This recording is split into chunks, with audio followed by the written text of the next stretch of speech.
Rice is Asia's single most important food crop, and in the 1950s and 1960s, the fear was that Asians would not get enough of it. In the 1950s, Asia was adding 11 million new people each year. All those people needed calories. They needed rice. But those countries faced a brutal equation. The only way to produce more rice was to make more rice paddies. Then, in the late 1950s and early 1960s, a new generation of high-yield rice hybrids forever changed the rice production equation. In today's video, we return, yet again, to my favorite carb and wolf down the miracle rices.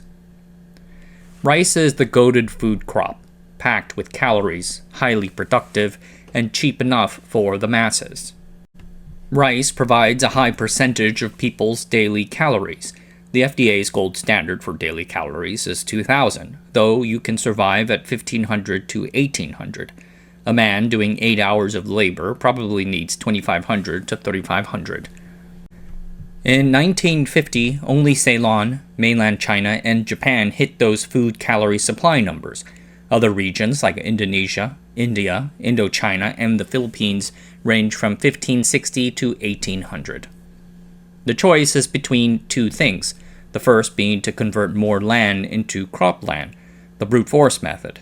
Between 1940 and 1950, the various Asian countries turned an additional 6 million hectares of land into rice paddy. The issue was that there was only so much available land for growing rice. Much of it wasn't particularly good, not to mention that the act of raising natural land and turning it into rice paddies is not optimal, both environmentally and economically. The other factor in the equation is to raise the yield, in other words, find some way to grow more rice on the same plot of land. The issue was that this was not happening. The UN's Food and Agricultural Organization noted in 1961 that per capita food production had not increased in the last 7 years. Without higher yields, rice supply struggled to keep up with demand, highly dependent on a good harvest for any particular year. A single climate event can cause production to plunge 5% or more and severely damaging food security. The concern in the West, here comes the geopolitical angle, was that this food insecurity could lead to political turmoil and the spread of communism throughout the region. So, let's breed some better rice, yeah? The Japanese, Chinese, and Taiwanese have been breeding new rice strains for some time. Japan has been doing it since the 1900s and even the 1890s, but those approaches were led by farmers and lacked scientific basis. Formal programs were only first set up in the mid-1920s. A rice breeding program was also set up in Japanese rural Taiwan, with Chinese and Japanese researchers mixing together their strains. When Chinese settlers first came to Taiwan Island en masse in the 1600s, they brought over a strain of long-grain rice called indica, and over the span of 300 years, that rice became a native subspecies called zailai, and it is valued for its disease and bug resistance as well as tolerance of droughts. During the Japanese colonial period, Taiwan was positioned as Japan's agricultural breadbasket. Since most of the island's rice production was to be exported to Japan, farmers switched to growing Japan's softer, short-grain Japonica rice or hybrids of such. After World War II, the Japanese left and the nationalist Chinese arrived. Needing to feed a massive population, they launched programs to expand the amount of farmable land in Taiwan by developing the mountain slopes and reclaiming the tidal land. They also experimented with higher-yielding rice breeds. Taiwan's successful land reform after the war gave land to ordinary people, but those plots were small. So for farmers, it was important to grow a rice that can produce a lot. A variety of things contribute to rice yields. For example, the plant's growth duration, its tolerance for certain soils, the quality of the grains that they grow, or their resistance to bugs or diseases. But there is one other trait that most people would not think have anything to do with yields: height. Breeding for tall height works for the rice plant because it lets them get more light and better survive flooding. That is an advantage in the days before nitrogen fertilizers became a thing. But if you apply too much nitrogen fertilizer to a tall rice plant, the plant actually grows too tall and too leafy. The stems and leaves get so large that the stalks cannot keep up, and the thing quote-unquote lodges, a fancy word meaning that it topples over like Humpty Dumpty. You get lower rice yields than what you'd get if you hadn't fertilized at all. Generally speaking, a dwarf is used to describe a breed of grain, rice, wheat, or whatever, that grows to a height only half that of its wild-type counterparts. Thusly, a semi-dwarf breed grows somewhere in between that. A semi-dwarf rice plant can absorb a whole lot of nitrogen and grow very well, but never grow beyond a certain height. Now we can safely accelerate growth with nitrogen fertilizers and get them growing like bonkers without worrying about lodging. Taiwan's first semi-dwarf rice variants were likely brought over from mainland China in the late 1800s. It is not an uncommon mutation, and the mainlanders will later present their own semi-dwarf strains in the late 1950s. They only discovered its progenitor AG&T when it didn't get knocked over by a typhoon. For some reason, that really amuses me.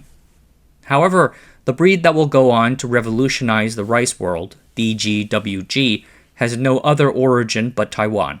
It most likely spontaneously emerged in the windy lands of Hsinchu where it was collected.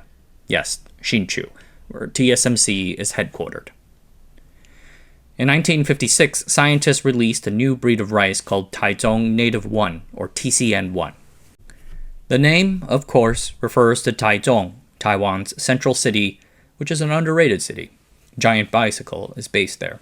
The breed was originally created by Hong Zhou-Zheng, who was based at the Taichung District Agricultural Improvement Station.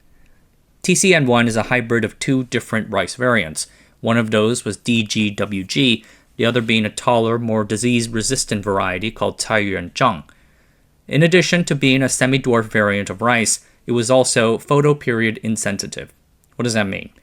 Native rice plants flower only when the days get shorter in the autumn season, meaning that you only got one crop each year.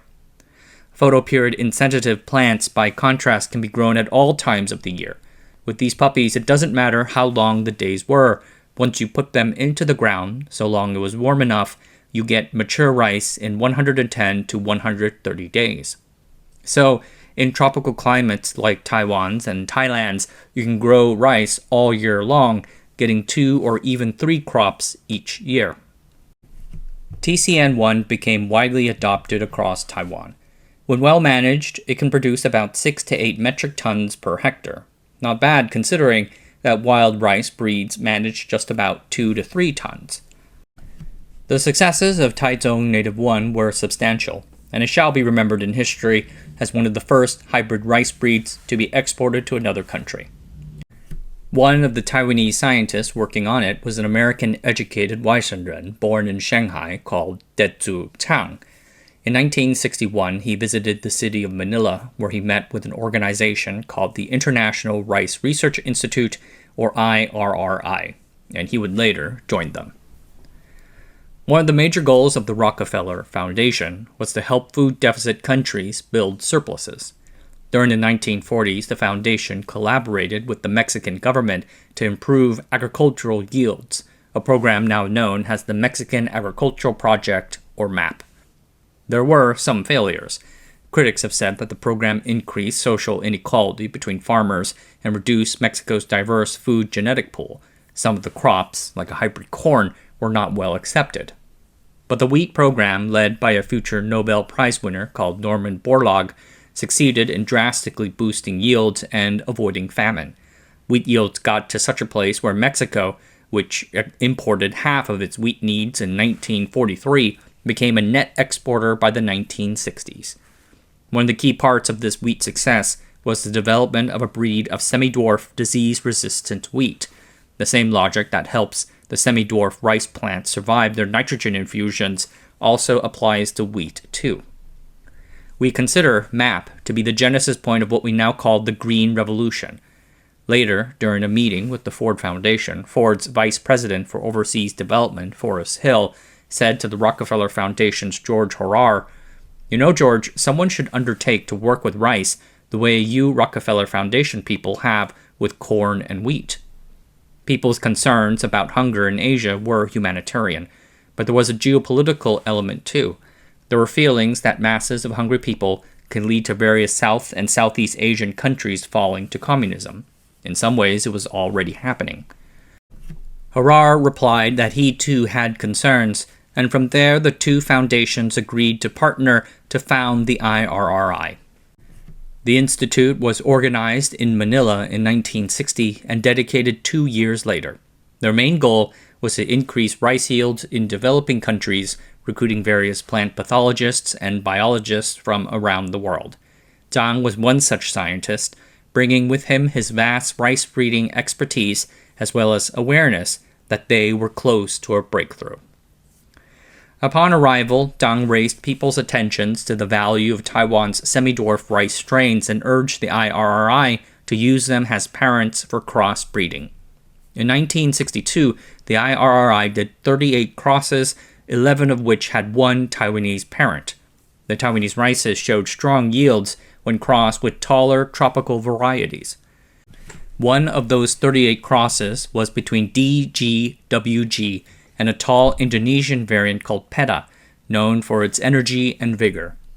This cross produced 130 seeds, which were then planted and grown as a first generation of plants.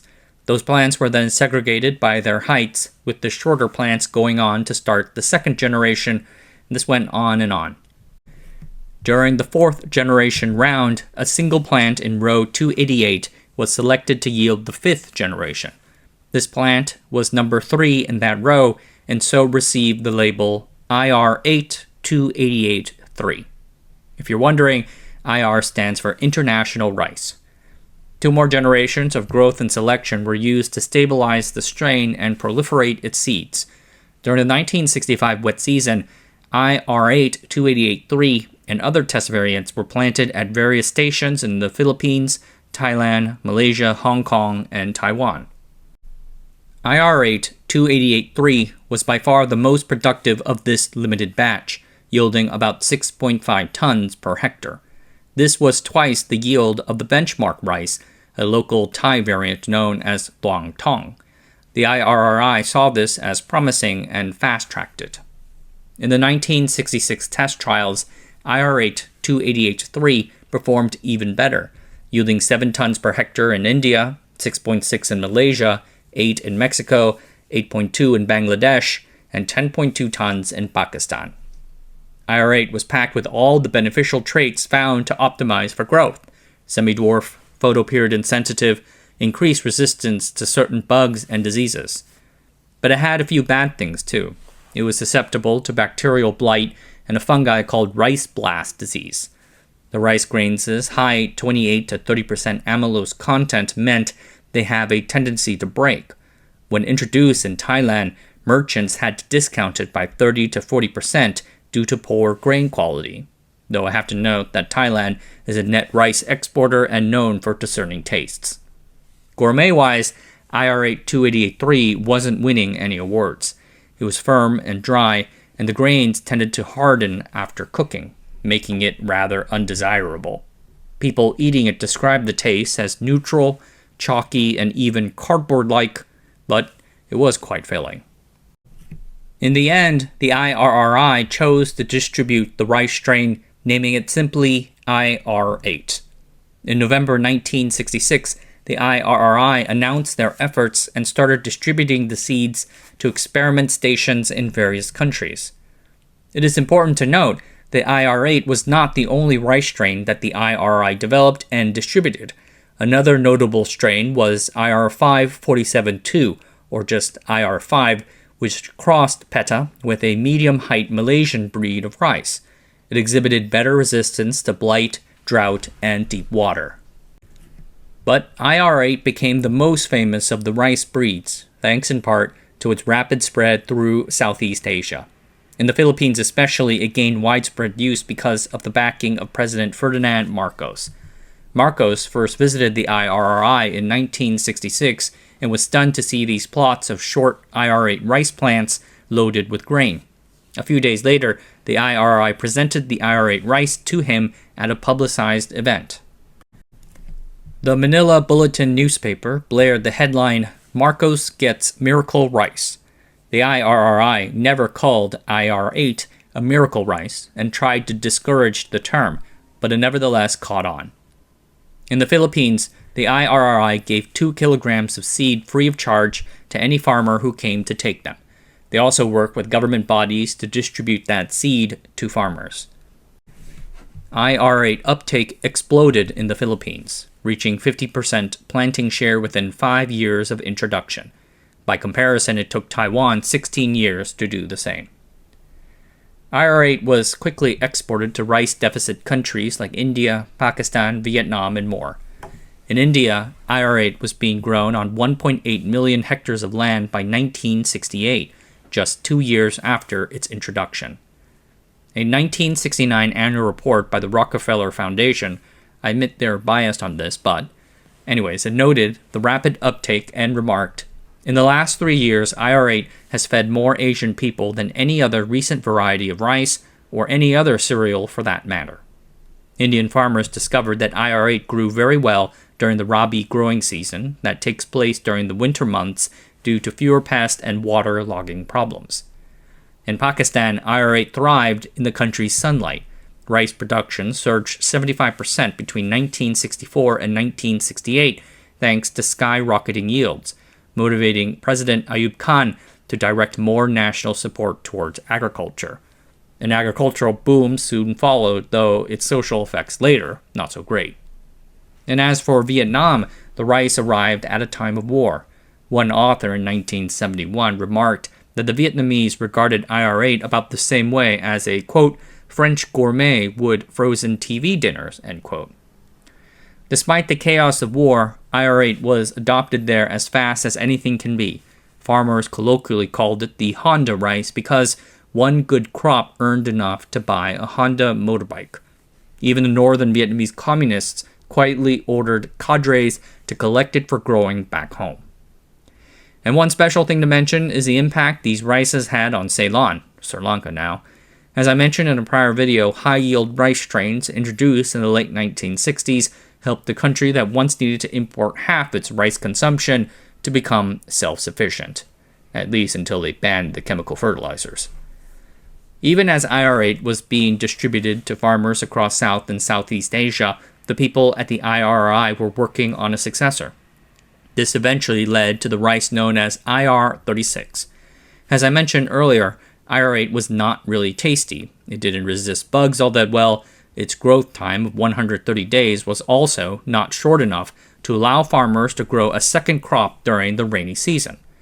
Thus, in 1976, the IRI released IR36, which improved on these and quickly superseded its ancestor. During the 1980s, it was the most widely grown rice in the Philippines with 11 million hectares sown. Farmers liked it for its reliability and ultra-short growing time of 110 days. IR36 is still sometimes planted, but it has been mostly replaced by other descendants like IR64, which are bred for today's conditions. A 2010 IRR study found that if you tried to grow IR8 today, all things being equal, you'd have significantly lower yields due to the world's warmer temperatures.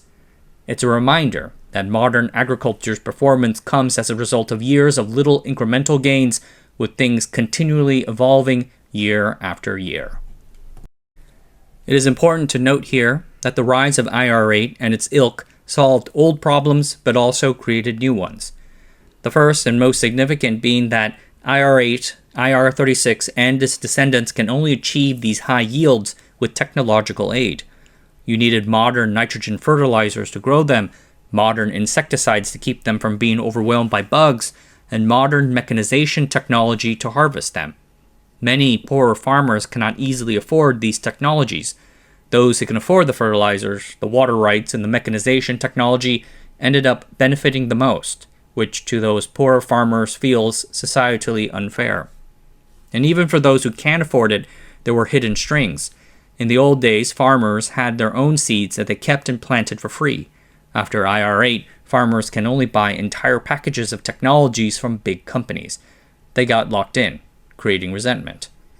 Several commentators have noted the IRI's funding connections to the Rockefeller and Ford Foundations, accusing the rice as a tool for neocolonialism by their firms.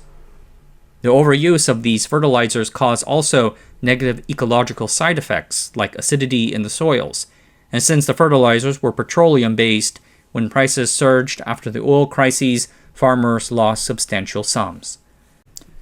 And moreover, there is a feeling of grief and nostalgia stemming from how these high-yielding seeds have imposed a monoculture onto what was once a wild diversity of food varieties. These are all unfortunate outcomes, but we can also look at the upsides. There are internet factoids floating around that say that the Green Revolution rice and wheat saved 1 billion lives from starvation, but I find that a bit iffy. What I can point to is a survey of poor rural Indian villages in the 1980s, finding that rice farmers' real incomes more than doubled from a decade ago. 40% of that income increase can be attributed to more rice production.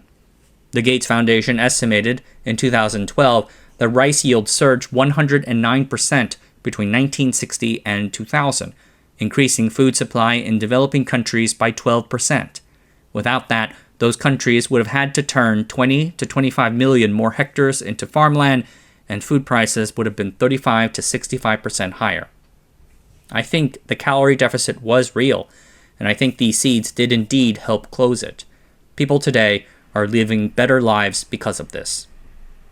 Nevertheless, for many people, the terms Green Revolution and Miracle Rice leave this bad taste. Any mention of the Green Revolution must also consider that this distribution of seeds was done not just out of the goodness of people's hearts, but to promote a philosophy of technology-led modernization. It was anti-communism. It's why they dubbed it the Green Revolution in the first place, a repainting of the violent Red Revolution. It had an agenda. There's no denying it. And as for Miracle Seed, the implication behind the name was that this seed can by itself somehow solve all the problems of farming. Not true, of course. The reality was that Taichung Native 1, IR8, IR36, and all of its many descendants are no more miracles, quote-unquote, than your cell phone is. They're just more productive strains of rice that require trade-offs to deliver their promised gains. Miracles imply no trade-offs, and that is very rarely what technology is. There were good things, there were bad things. Let us take both into account. Alright everyone, that's it for tonight. Thanks for watching. Subscribe to the channel, sign up for the Patreon, and I'll see you guys next time.